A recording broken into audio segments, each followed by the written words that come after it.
I'm sitting in my backyard right now, watching my son Connor wear a watch that cost me 2 months of overtime shifts, countless hours of backbreaking work, and apparently $10,000 of my sister's money. Worth every penny. But let me back up, because the story of how a graduation gift turned into a small claims court victory needs some context. And trust me, you're going to want to hear this. My name's Brian. I'm 41, single dad, been raising Connor on my own since he was 3. His mom decided motherhood wasn't her calling and moved to Arizona to find herself. Last I heard, she found a yoga instructor named Travis and a timeshare in Sedona. Cool. Connor and I did just fine without her. I work as an electrician, commercial jobs mostly. The kind of work where you're up at 5 a.m. covered in drywall dust by 7 and not home until 6 p.m. if you're lucky. It's honest work, pays the bills, put food on the table, kept the lights on, literally and figuratively. Connor's 17 now. Well, 18 as of last month. And let me tell you something about my kid. He earned everything he's ever gotten. I'm not one of those dads who thinks his kid walks on water just because they share DNA. But Connor? He's legitimately exceptional. Straight A's all through high school. Not the "my parents bribed the teacher" kind. The stayed up until midnight studying calculus kind. He worked part-time at a grocery store since sophomore year, bagging groceries and dealing with customers who yell about expired coupons. He got a full academic scholarship to state. $60,000 over 4 years. I cried when he told me. Like full-on ugly cried in the Costco parking lot while he awkwardly patted my shoulder and said, "Dad, people are staring." So when graduation rolled around, I wanted to do something special. Something that said, "I see you. I see how hard you worked. I'm proud of you." I started researching watches. Not because I'm some watch guy. I wear a $30 Casio that's been through 3 battery changes and a washing machine incident. But Connor had mentioned once, offhand, that he liked watches. Thought they were classy. I found a Seiko Presage. Beautiful piece. Blue dial, leather strap, automatic movement. The kind of watch that looks like it costs $5,000 but actually runs about 2,000. Still way more than I'd ever spent on anything that wasn't rent or a used car. But Connor deserved it. So I picked up every overtime shift I could. Weekends, late nights, the jobs nobody wanted because they involved crawling through attics in July or rewiring basement panels that smelled like dead rats. I'm talking 60, sometimes 70-hour weeks. My back hurt. My knees hurt. I fell asleep on the couch more nights than I can count, still wearing my work boots. But 2 months later, I had the money. Walked into that jewelry store, pointed at the watch in the case and said, "That one." The saleswoman smiled. Special occasion? My son's graduating high school, full scholarship. He's lucky to have you. I paid in cash. Watched her wrap it in that fancy box with the ribbon. Carried it out like it was made of glass. Now, here's where my sister Michelle comes in. Michelle is 3 years older than me, and our entire childhood can be summed up in one sentence. She got everything. I got leftovers. New clothes? Michelle got them first. I got hand-me-downs from our cousin. College fund? Michelle got one. I got a high five, and a trade school's pretty good too. Emotional support? Michelle got therapy when she was stressed. I got told to toughen up. Don't get me wrong, I'm not bitter. I made peace with it years ago. Michelle was the golden child. That was just the family dynamic. But what I couldn't make peace with was how she raised her daughter, Bree. Bree's 19 now, dropped out of community college after 1 semester because the classes were too early and the professors didn't understand her creative energy. She's been living with Michelle ever since. No job, no plan, just a rotation of expensive coffee orders and Instagram selfies with captions like, "Living my truth." And Michelle enables every bit of it. She's just finding herself, Michelle always says. She's going through a quarter-life crisis. Not everyone's path is the same, Brian. Sure, but most people's paths involve, like, trying. The contrast between Bree and Connor couldn't be starker. Connor worked 2 shifts at the grocery store before school sometimes. Bree couldn't be bothered to fill out a job application. But according to my mom, who lives 20 minutes away and has opinions on everything. Bree was sensitive and needed support. Whatever. Connor's graduation party was supposed to be small. Just family and a few of his close friends. We set up in the backyard, folding tables, a grill, one of those grocery store sheet cakes with "Congrats Connor" in blue frosting. I invited Michelle and Bree because, well, they're family. And my mom would have guilt-tripped me into the next dimension if I didn't. Michelle showed up in a white linen pantsuit like she was attending a yacht club brunch. Bree wore sunglasses inside and immediately asked if we had oat milk for her coffee. We did not have oat milk. "It's fine," she sighed, like I'd personally offended her digestive system. "I'll just have water." The party was fine at first. Connor's friends were great. Funny, polite, actually grateful for the free food. My coworker Jake brought his kid, who got along with everyone. Mom sat in a lawn chair criticizing my burger flipping technique, but otherwise stayed out of the way. And then came the gifts. Connor opened them one by one. His best friend Dylan got him a coffee maker for his dorm. Jake's kid gave him a Target gift card. Mom gave him a card with $50 and a note that said, "Don't spend it all in one place." Then I handed him the box. The fancy one. The one with the ribbon. Connor's eyes lit up. "Dad, you didn't have to." "Open it," I said. He did. The room went quiet. That specific kind of quiet where everyone's genuinely impressed. The watch sat in the box like a small piece of art. The blue dial caught the sunlight. The leather strap smelled new and expensive. "Dad," Connor's voice cracked a little. "This is—" "You earned it," I said. "Every bit of it." He put it on. It fit perfectly. He stared at it, turning his wrist slowly, and I swear I saw his eyes get a little wet. "Thank you," he said quietly. "Seriously, this is the nicest thing anyone's ever given me." My chest felt tight in the good way. The "I did something right as a parent" way. And that's when Bree's voice cut through the moment like nails on a chalkboard. "Wait, is that a Seiko presage?" Connor looked up. Yeah, my dad got it for me." Bree stood up from her chair, sunglasses pushed up on her head, eyes locked on the watch like a hawk spotting a field mouse. She walked over. Slowly. Deliberately. "Oh my God," she said, reaching for Connor's wrist. "Let me see that." Connor pulled his hand back instinctively. It's mine." "I know, I just want to look at it," Bree said, but her tone had that edge. That entitled edge I'd heard 1,000 times growing up around Michelle. She grabbed his wrist before he could pull away again. "Wow," she breathed, turning it over. "This is like a really nice watch." "Thanks," Connor said, uncomfortable. "My dad saved up for it." "That's so sweet," Bree said. Then, without warning, she unclasped it from his wrist. Connor started. Bree held the watch up to the light, examining it like she was a jeweler. "You know, I've actually been looking for a nice watch. I have this event coming up." "Bree," I said, stepping forward. "That's Connor's gift?" She looked at me, smiled, and then, I'm not kidding, put it on her own wrist. "Oh my God, it looks amazing on me," she said, turning to Michelle. "Mom, look."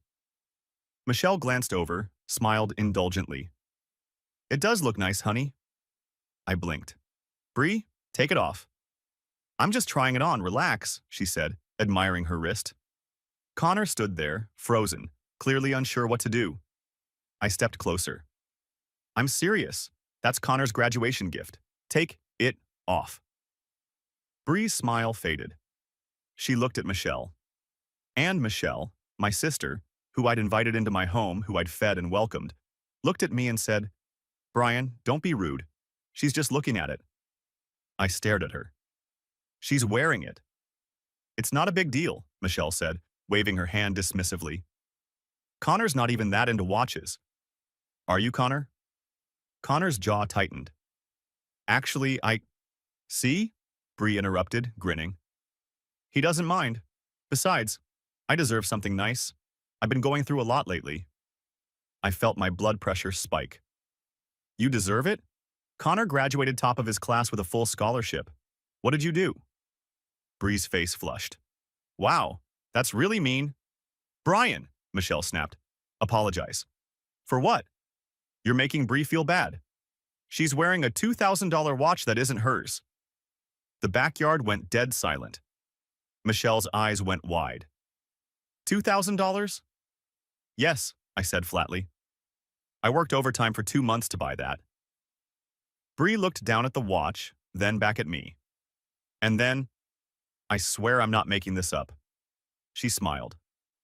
Well, she said slowly, if it costs that much, then I definitely deserve it more than Connor. For a second, I genuinely thought I'd misheard her. Excuse me? I said. Bree lifted her chin, defiant. I mean, Connor's going to college. He'll be busy with classes and parties and whatever. He doesn't need a fancy watch. But I'm trying to build a personal brand. Image matters for influencers. I stared at her. Influencers. Yes, she said, dead serious. I'm working on my Instagram presence. Do you know how hard it is to stand out in a saturated market? You have 300 followers, Connor said quietly. 200 of them are bots. Bree's head whipped around. They are not bots. Bree, I said, forcing myself to stay calm. Give Connor back his watch, right now. She crossed her arms, the watch still on her wrist, glinting in the afternoon sun. You're being really selfish right now, Uncle Brian. I stopped, took a breath, looked at Michelle. Are you going to say anything? Michelle sighed like I was being the unreasonable one. Brian, honestly, you're making this into such a big thing. Connor's a smart kid. He's going to do great in college. He doesn't need material things to validate him. It's not about validation, I said. It's about the fact that I bought it. For him. With my money. Money isn't everything, Michelle said, in that condescending tone she'd perfected over the years. Then you won't mind reimbursing me the $2,000 Bree's currently wearing. Michelle's face went tight. That's not fair. None of this is fair, I snapped. Connor worked his ass off for 4 years. Bree dropped out after 1 semester and hasn't held a job since. And somehow, she's the one who deserves his graduation gift? You don't understand the pressure she's under, Michelle said, voice rising. She's trying to figure out her life. Not everyone gets handed a roadmap like Connor. Connor didn't get handed anything. He earned it. My mom, who'd been sitting quietly up until now, finally spoke up. Brian, sweetheart, calm down. You're embarrassing yourself. I turned to her, incredulous. I'm embarrassing myself? Yes, she said simply. It's just a watch. Bree's family. Can't you share? Can I? I stopped. Looked around the backyard. At Connor, who looked like he wanted to disappear into the ground. At my mom, who clearly thought I was overreacting. At Michelle, who had her arms crossed like she'd already won. And at Bree, who was admiring the watch on her wrist like it had always been hers. Something inside me snapped. Not in the yelling, throwing things kind of way. In the cold, quiet, I'm done with this kind of way. I walked toward Bree. Give me the watch. She took a step back. No. Bree, I'm not asking. You can't just take it from me, she said, holding her wrist away. It's not yours. It's not yours either anymore. You gave it to Connor and he doesn't even care. I looked at Connor. His jaw was clenched, fists tight at his sides. He cared. He just didn't know how to fight back against someone like Bree, who'd spent her entire life getting whatever she wanted by throwing tantrums. Connor, I said quietly, do you want your watch back? He nodded. Once. Firm.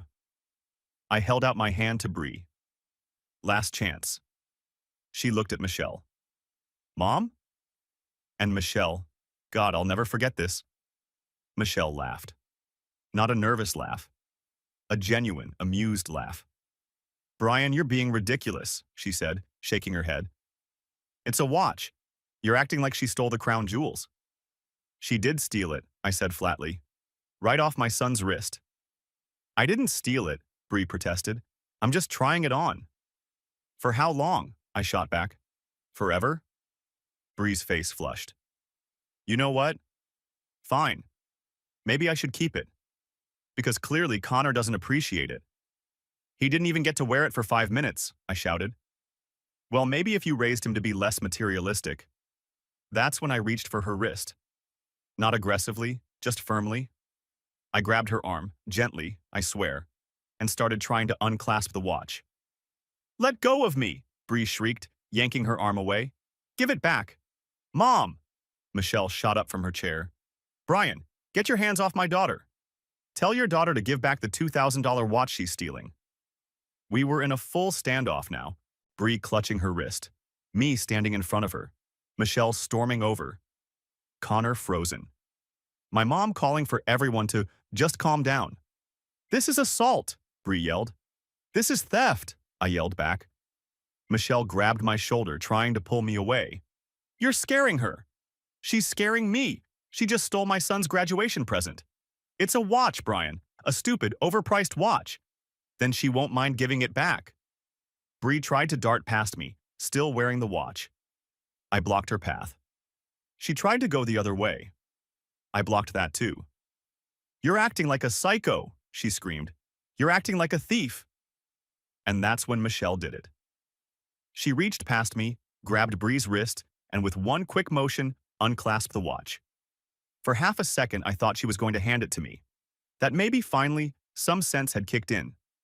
Instead, she held it up in the air like a trophy and shouted, If he can't share, then no one gets it. And she threw it. Straight into the pool. The watch flew through the air in this perfect arc, blue dial catching the sunlight one last time before it hit the water with a splash that echoed across the yard like a gunshot. Everyone froze.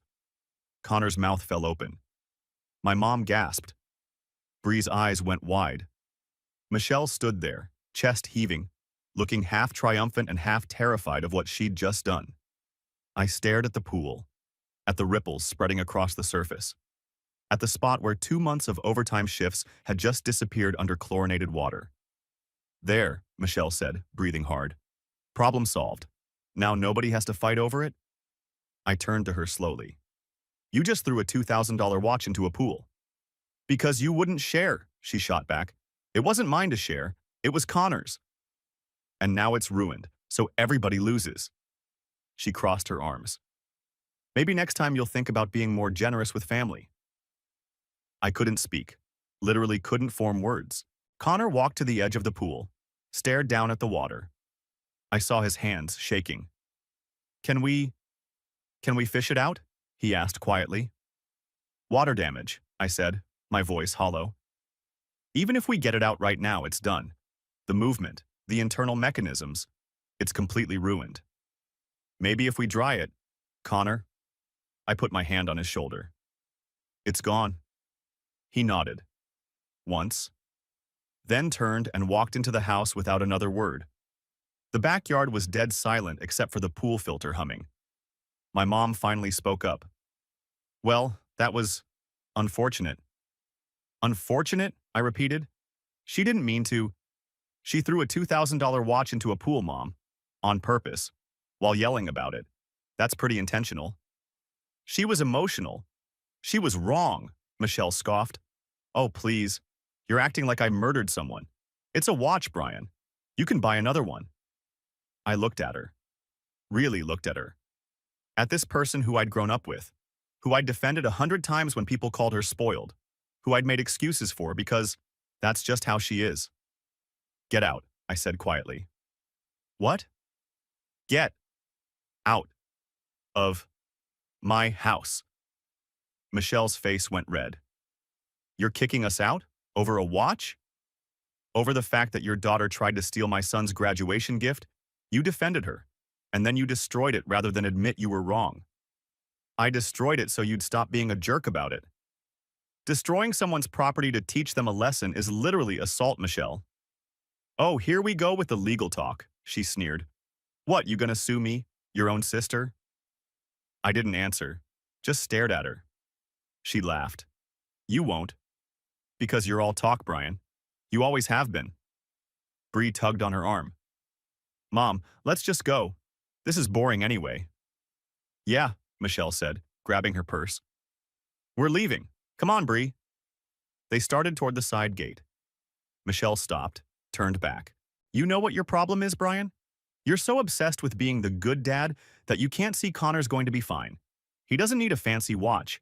He doesn't need you making everything about money and rewards. And Bree doesn't need you making excuses for her behavior, I said evenly. But here we are. Her face twisted. Don't you dare criticize my parenting. Then don't destroy my son's property. She opened her mouth, closed it, turned and stormed out, Bree trailing behind her, already on her phone. The gate slammed shut. My mom stood up slowly. Brian, honey. Don't, I said. She's your sister. Family doesn't throw $2,000 into a pool because they're having a tantrum. She was upset. So was Connor. Did you see his face? Mom looked toward the house. Sighed. He'll get over it. Will he? I asked. Will he get over watching his aunt steal his graduation gift? His grandma tell me to let it happen and then his aunt destroy it rather than give it back? She didn't answer. That's what I thought, I said. She gathered her things quietly. I hope you don't do anything rash. Like what? Like, I don't know, holding a grudge, causing drama. I laughed. It wasn't a happy sound. Mom, Michelle threw a watch into a pool and you're worried about me causing drama? She left without another word. The party was over. Connor's friends filtered out awkwardly, mumbling condolences. Jake clapped me on the shoulder and said, That was insane, man. Let me know if you need anything. I stood alone in the backyard, staring at the pool. Then I went inside. Connor was in his room, door closed. I knocked softly. Yeah? I opened it. He was sitting on his bed staring at nothing. Hey, I said. Hey, you okay? He shrugged. I mean, yeah, it's just a watch, right? Connor?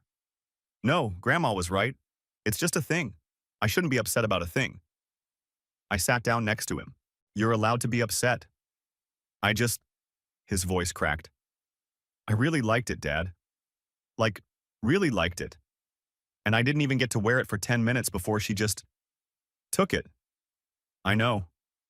And then Grandma acted like I was being selfish for wanting it back. I know.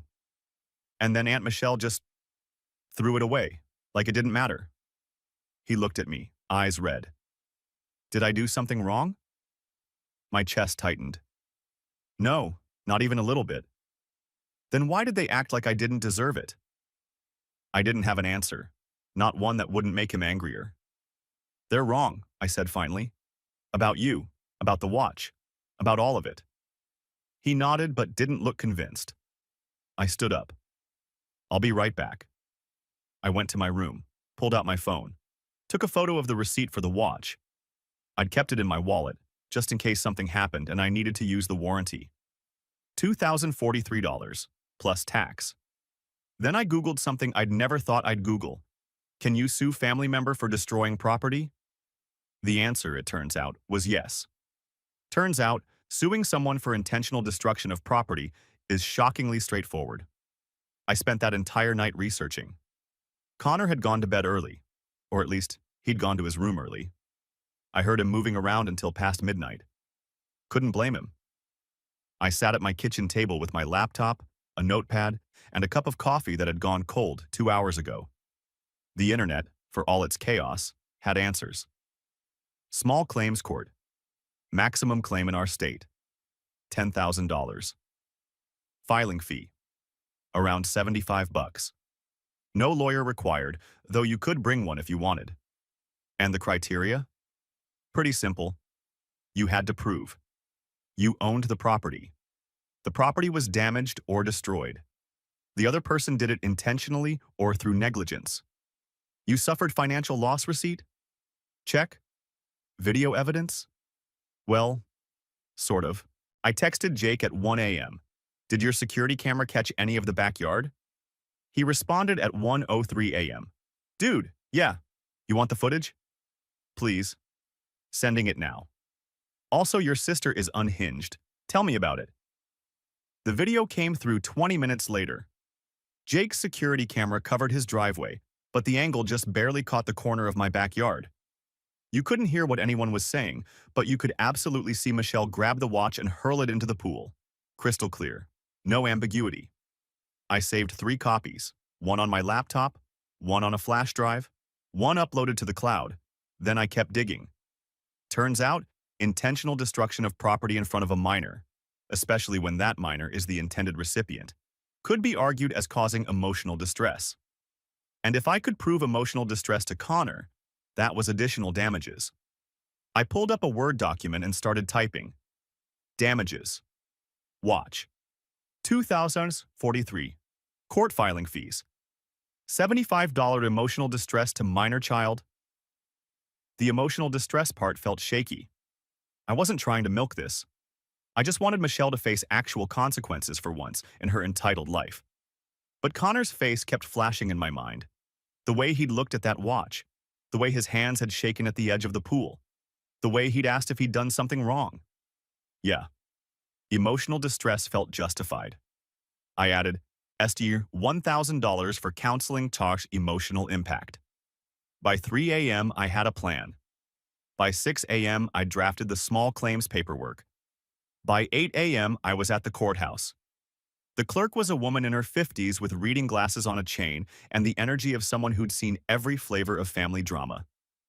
Filing a claim? She asked, barely looking up. Yeah. She slid me a form. Fill this out. Filing fee is $80. Court date will be assigned within 30 days. I filled it out carefully. Plaintiff. Brian Castellano. Defendant. Michelle Castellano. Amount claimed, $3,118. Reason. Intentional destruction of personal property. She stamped it. Handed me a copy. You'll be notified of the court date by mail. Defendant will be served within 10 business days. Served? Someone will deliver the paperwork to her, officially notify her she's being sued. Got it? She looked at me over her glasses. Family dispute? How'd you guess? It's always family. She handed me a pamphlet. Mediation services. Sometimes helps. I thanked her and left. Walking back to my truck, I felt weird. Not good exactly, but not guilty either, just resolved. Michelle was about to learn something she should have learned 30 years ago. Actions have consequences. I didn't tell Connor right away. I didn't want him to feel responsible or like he had to defend my decision. But 3 days later, when the process server showed up at Michelle's house with the court papers, she made the decision for me. My phone exploded at 11 a.m. 6 missed calls from Michelle, 4 from my mom, 2 texts from Bree. What the heck is wrong with you? I was at a job site rewiring a commercial kitchen. I ignored them until lunch. Then I called Michelle back. She picked up on the first ring, voice shaking with rage. Are you kidding me right now? Hey, Michelle, get the paperwork? You're suing me? Your own sister? Yep. Over a watch? Over a $2,000 watch you intentionally destroyed. Yeah. This is insane. You can't, Mom, he's actually… I heard fumbling, then my mom's voice in the background. Let me talk to him. No, Michelle shouted. I'm talking to him. Brian, you're out of your mind. I'm actually pretty calm. I could have just bought you another watch. Could have, didn't. Instead, you threw it in a pool and told me I deserved it. That's not… I was upset. So was Connor. Connor's fine. He's a kid. He'll get over it. He cried himself to sleep, Michelle. Silence. Then, that's not my fault. I laughed. Couldn't help it. You literally threw his graduation gift into a pool. Because you were being selfish. I was being selfish by not letting Bree steal it.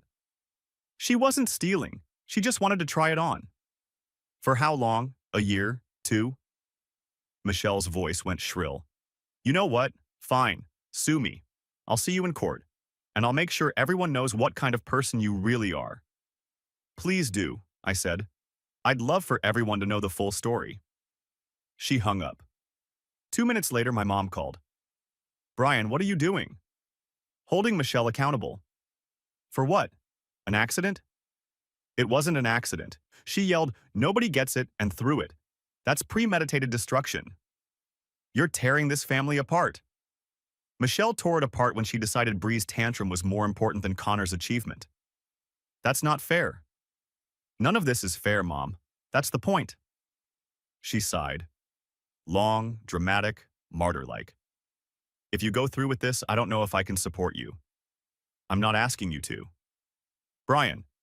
Mom, I gotta go. Job site. I hung up. That night, I told Connor. We were eating takeout pizza in the living room. Our post-chaos tradition. He'd been quiet all week, going through the motions but not really present. So, I said, setting down my slice, I need to tell you something. He looked up. You're dating someone? What? No. Why would you? You've got that I have news face. Last time you had that face, you told me we were getting a dog, which we didn't. That was because you're allergic. Still bitter about it. I smiled despite myself. I filed a lawsuit against Aunt Michelle. Connor's eyes went wide. Wait, seriously? Seriously? For the watch? For the watch. He stared at me. Dad, that's kind of insane. Is it? I mean, he set down his pizza. Yeah? She's family. So are you. That stopped him. She destroyed something I worked 2 months to give you, I continued. On your graduation day, in front of everyone, and then tried to make you feel guilty about it. I know, but nothing. You deserved that watch. You earned it. And she took it away because she thought Bree's feelings mattered more than yours. Connor looked down at his hands. What if it makes things worse? Things are already worse. What if Grandma stops talking to us? Then she stops talking to us. He was quiet for a long moment. Then, how much are you suing for? $3,000, give or take. Enough to cover the watch, court fees, and other damages. Like what? I hesitated. Emotional distress. To you. His eyebrows shot up. To me? Connor, you didn't eat for 2 days after the party. You've barely talked. I heard you crying. His face flushed. Dad, I'm not trying to embarrass you. I'm trying to make sure Michelle understands that what she did had real consequences. Not just financial. Emotional. He nodded slowly. Picked at the crust of his pizza. You really think we'll win? I've got the receipt. I've got video footage. I've got witnesses. Yeah, I think we'll win. And then what? Then she pays. And maybe, she learns something. Connor snorted. Aunt Michelle? Learning something? Yeah, right. Hey, a dad can dream. He smiled. Just a little. First real smile I'd seen in days. The court date was set for 6 weeks out. In the meantime, Michelle went scorched earth.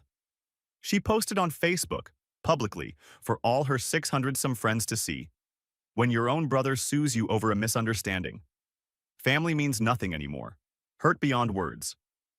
The comments were predictable. OMG, I'm so sorry. Family should forgive. Praying for you. I didn't respond. Didn't comment. Didn't engage. But Jake did. Jake, bless him, commented, misunderstanding? You threw a $2,000 watch into a pool. On camera. That's not a misunderstanding, that's destruction of property. Chaos ensued. People started asking questions. Michelle tried to spin it, said she'd panicked and didn't mean to, and Brian's overreacting. Then someone asked, why was Bree wearing Connor's watch in the first place? Michelle didn't answer that one. A day later, someone else, one of Connor's friends' moms, posted a comment. I was at that party. Bree literally took the watch off Connor's wrist. Michelle laughed about it. More questions. More people asking for Michelle's side of the story. Michelle deleted the post. Too late. Screenshots live forever. 2 weeks before the court date, I got a text from an unknown number. This is Bree. You're ruining my mom's life over something stupid. I hope you're happy. I didn't respond. She sent another. Connor didn't even want the watch that bad. I blocked the number. 1 week before court, my mom called again. Brian, please drop this. No. Michelle's willing to apologize. Great. She can apologize in court. She'll pay you back for the watch. Then she can pay me back via the court judgment. Why are you being so stubborn? Why is Michelle being so entitled? Mom went quiet. Then, softer. What do you want me to say? Nothing. I don't need you to say anything. I need you to stop defending her. She's my daughter. So am I your son, and Connor's your grandson. But you didn't stand up for him. She stopped. That's not fair. It's true. She hung up. The night before court, I couldn't sleep. I kept going over everything. The receipt, the video, my notes. Connor's written statement. He'd insisted on writing one, even though I'd told him he didn't have to. My dad worked really hard to buy me that watch. It meant a lot to me. When Aunt Michelle threw it away, I felt like my achievement didn't matter. I just want people to know that what she did was wrong. Simple, honest, devastating. At 2 a.m., Connor knocked on my door. Can't sleep? He asked. Nope. You? Nope. We sat in the living room. Didn't talk much, just existed in the same space. Finally, Connor said, Thanks. For what? For not letting it go. I looked at him. This kid who'd worked so hard, who'd earned everything he had, who deserved better than what my family had given him. You don't thank someone for doing the right thing, I said. Still, thanks. Court was at 9 a.m. We got there at 8:30. Michelle showed up at 8:55 with my mom in tow, both of them looking like they'd dressed for a funeral. Michelle wouldn't make eye contact. The bailiff called us in at 9:07, and that's when things got interesting. The courtroom was smaller than I expected. Fluorescent lights, plastic chairs, a judge who looked like she'd seen 1,000 petty disputes before breakfast. Michelle sat on the defendant's side with my mom, both in dark blazers like they were attending a business meeting. Michelle kept whispering to Mom, who kept shaking her head. Connor sat next to me, wearing the one button-down shirt he owned, hands folded. Quiet. The judge, Judge Patricia Valdez, according to the nameplate, looked at her notes, then at us. Castellano versus Castellano, she said flatly. Family dispute over destroyed property. Mr. Castellano, you're the plaintiff? Yes, Your Honor. Ms. Castellano, you're representing yourself? Michelle stood awkwardly. Yes, Your Honor. Sit down, Michelle sat. Mr. Castellano, present your case. I stood, pulled out my folder. Hand steady, voice steady. Your Honor, on June 8th of this year, I gave my son Connor a graduation gift, a Seiko Presage watch valued at $2,043. I have the receipt here. I handed it to the bailiff, who passed it to the judge. She glanced at it, nodded. During the graduation party, my niece, Ms. Castellano's daughter, removed the watch from Connor's wrist without permission. When I asked her to return it, Ms. Castellano intervened. Rather than de-escalate, she removed the watch and threw it into my pool, rendering it completely destroyed. Judge Valdez looked up. She threw a $2,000 watch into a pool? Yes, Your Honor. On purpose? She yelled, and I quote, "If he can't share, then nobody gets it," and threw it. I have video evidence. The judge's eyebrows rose. You have video? I handed over the flash drive. Security camera footage from a neighbor. Shows the entire incident. The bailiff set up a laptop. The courtroom went silent as the video played. You could see Michelle grab the watch, see her arm cock back, see the throw, see the splash. Even without audio, it was damning. The judge paused it, looked at Michelle. Ms. Castellano? Michelle stood, voice shaking. Your Honor, It was a heat-of-the-moment thing. My brother was being aggressive toward my daughter. I wasn't aggressive, I said. You grabbed her wrist. After she stole a $2,000 watch off my son's arm. The judge held up a hand. Mr. Castellano, let her speak. Michelle took a breath. My daughter just wanted to try the watch on. My brother overreacted. I panicked. I didn't mean to throw it. I just reacted. You yelled, "Nobody gets it," before throwing it, the judge said, looking at her notes. That suggests intent. I was emotional. Emotional enough to destroy property that wasn't yours? Michelle's face flushed. It's family. We should have been able to work it out without lawyers and courts. Did you offer to replace the watch? Silence. Ms. Castellano? I I was going to, but you didn't. He sued me before I had the chance. You had 6 weeks between the incident and the court filing. Did you apologize? More silence. Did you contact him at all? Michelle looked at my mom, who looked away. I posted on Facebook. You posted on Facebook, the judge repeated, but didn't contact your brother directly to offer restitution. He wouldn't have listened. Did you try? Michelle sat down, defeated. Judge Valdez looked at me. Mr. Castellano, you're claiming $2,043 for the watch. What's the additional $1,000 for? Emotional distress to my son, and court fees. Emotional distress? I handed over Connor's statement. He wrote this himself, Your Honor. She read it. Her expression softened slightly. Then she looked at Connor. Young man, can you stand? Connor stood, nervous. Did your aunt apologize to you? No, ma'am. Has anyone in your family apologized? No, ma'am. How did this incident make you feel? Connor's voice was quiet but steady. Like I didn't matter. Like what I'd worked for didn't matter. The judge nodded. Sit down. She looked at Michelle. Ms. Castellano, I'm ruling in favor of the plaintiff. You owe $2,043 for the watch plus $80 in court fees. Additionally, I'm awarding $1,200 for emotional distress to the minor child. Michelle's mouth fell open. $1,200. He's 17 years old. You destroyed his graduation gift in front of a room full of people. That's not just property damage. That's humiliation. Your Honor, I can't afford... You should have thought of that before you threw a watch into a pool. The judge signed something. Total judgment, $3,323. Payment plan available if needed, but full amount due within 90 days. Michelle looked like she might cry. My mom put a hand on her arm. Furthermore, the judge continued, I'm ordering you to complete an anger management course. 8 weeks. Proof of completion required. Anger management? You destroyed someone's property in a fit of rage, Miss Castellano. That's textbook anger management territory. The gavel came down. Court adjourned. Outside the courthouse, Michelle was sobbing. Mom had her arm around her, glaring at me like I'd personally set their car on fire. I walked past them toward the parking lot. I hope you're happy, Mom called out. I stopped, turned. I'm not happy, Mom. I'm just done being the one who has to absorb everyone else's bad behavior. She's your sister. And Connor's my son, who you told to get over it when his graduation gift got destroyed. Mom's face crumpled. I never said that. You said it was just a watch. Same thing. I got in my truck. Connor climbed in beside me. As we pulled away, I saw Michelle bent over, hands on her knees, still crying. Mom rubbing her back.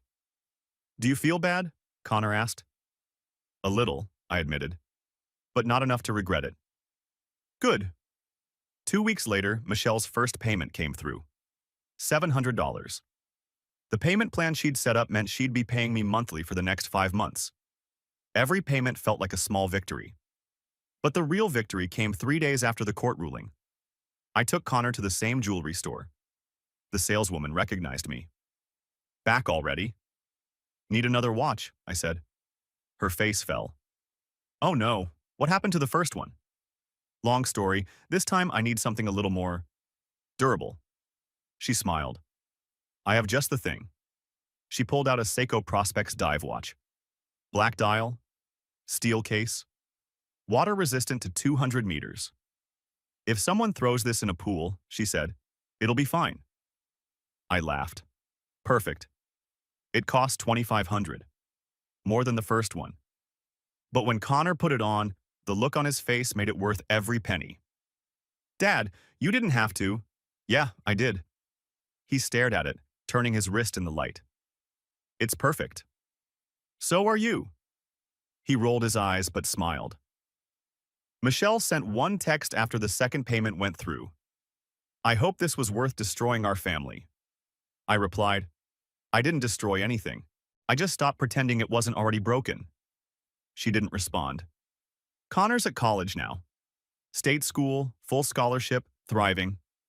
He calls twice a week. sends photos of campus, complains about his roommates snoring, and in every photo, he's wearing the watch. Not because it's expensive, not because it proves anything, but because it reminds him he matters. What he works for matters. And nobody, family or otherwise, gets to take that away. Michelle finished her payments last month. 5 months of $700 reminders that actions have consequences. My mom still doesn't talk to me. Michelle blocked me on everything. Bree, last I heard, finally got a job. Part-time at a coffee shop. Apparently, reality hit when her mom couldn't afford to fund her influencer lifestyle anymore. And me? I'm good. Better than good. Because for the first time in my life, I didn't let someone steamroll me just because we shared DNA.